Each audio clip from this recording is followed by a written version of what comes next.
Angers est une place reconnue pour l'objet connecté.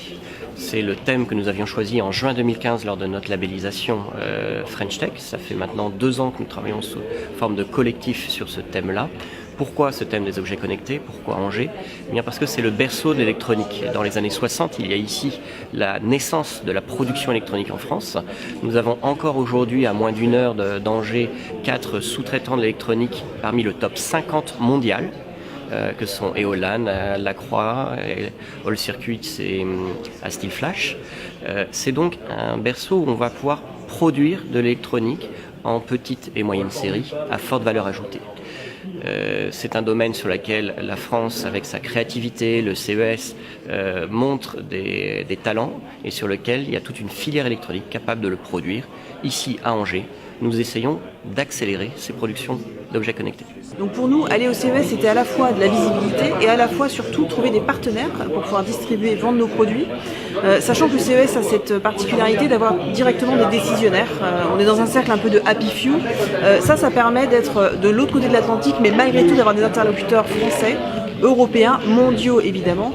Pour notre part, on a eu plus de 2000 retombées, en contact en tout cas, et ce sont plus de 70 retombées médiatiques sur des supports très variés, français, internationaux, BFM, La Tribune, on a eu pas mal de retombées. Donc c'est vrai que c'était important pour nous d'être présents, pour pousser et montrer l'innovation à un moment où dans notre agenda, on allait attaquer la commercialisation. Donc voilà la raison de notre présence sur place. Cette expérience pour nous, elle sera à refaire quand on sera à l'étage. Nous on était en mode start-up à Eureka Park.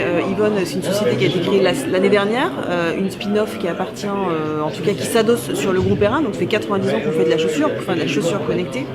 Et demain, si on doit y retourner, donc c'est certainement à 2 ans ou 3 ans, c'est de pouvoir monter effectivement à l'étage, là où on a des entreprises structurées pour développer un business, vraiment attaquer les marchés internationaux.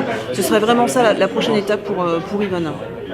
Pour nous, le CES a vraiment été l'occasion de rencontrer des décideurs français qui sont pour la plupart du temps inaccessibles en France, et les rencontrer dans un cadre tout à fait différent de celui qu'on peut connaître en France.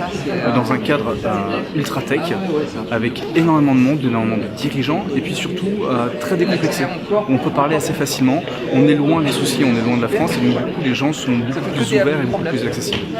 C'était l'occasion pour nous, de rencontrer des gens, des groupes qui étaient des prospects depuis un moment et qu'on voulait vraiment atteindre, qu'on a pu atteindre là-bas. 2, de rencontrer des groupes auxquels on n'avait pas forcément pensé, mais qui eux ont vu un intérêt dans notre produit. Et puis 3, ça nous a permis de rencontrer des gens avec qui on travaille déjà ou avec qui on a déjà travaillé, soit en tant que partenaire, soit en tant que client, et puis de renouer des contacts et puis de continuer à faire du business avec eux.